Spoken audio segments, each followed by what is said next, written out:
ত্রিপুরা রাজ্যের বাঙালিরা যেভাবে এডিসি নির্বাচনের লম্পজম্প করছে, আসলে এই লম্পজম্প কাদের জন্য করছেন?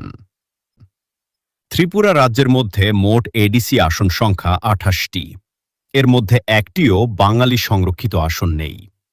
এই রাজ্যে যতই সিপিআইএম বা বিজেপি আসুক না কেন, এতে কোনো লাভ হবে না। কারণ ত্রিপুরার প্রত্যেকটা রাজনৈতিক দলই পাহাড় ও উপজাতি উন্নয়নের কথা ভাবে। কেউই বাঙালি উন্নয়নের কথা ভাবে না। একবার ভাবুন তো, দশরথ দেব একবার মুখ্যমন্ত্রী হয়েই ট্রাইবেলদের জন্য রাজ্যের ৭০% জমি নিয়ে টিটিএএডিসি তৈরি করে গেছে। কিন্তু বছরের পর বছর বাঙালি মুখ্যমন্ত্রী থাকা সত্ত্বেও বাঙালিদের জন্য কি করেছে?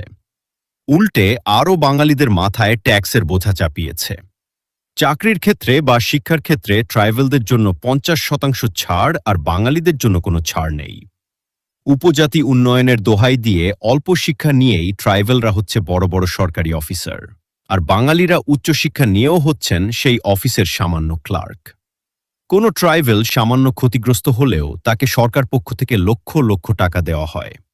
কিন্তু দেখুন, কিছুদিন আগে গন্ডাছড়ায় তিপ্রা উগ্রপন্থীরা সচরাচর বাঙালিদের বাড়িঘর পুড়িয়ে দিয়েছে। কিন্তু সরকার পক্ষ উল্টে উগ্রপন্থীদের জন্য আর্থিক অনুদান দিচ্ছে।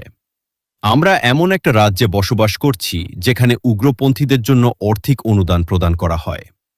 রাজ আমল থেকেই গন্ডাছড়া ছিল একটি ট্যুরিস্ট প্লেস, কিন্তু এখন সেই নাম পরিবর্তন করে গন্ডা তুইশা নাম দেওয়া হয়েছে। কিন্তু দেখুন, আমাদের বাঙালি মুখ্যমন্ত্রী বাবু রাজনীতি নিয়ে ব্যস্ত। আসলে ত্রিপুরা রাজ্যে চলছে বাঙালি বিরোধী রাজনীতি। তাই প্রত্যেকটা বাঙালির উচিত সেই রাজনীতি থেকে বেরিয়ে আমরা বাঙালিতে যোগদান করা। কারণ আমরাই একমাত্র এডিসি এর দুঃশাসন থেকে আপনাদের মুক্তি দিতে পারি। আমরাই পারি বাঙালিদের পুনর্বাসন করতে। আমরাই পারি উগ্রপন্থীদের দমন করতে।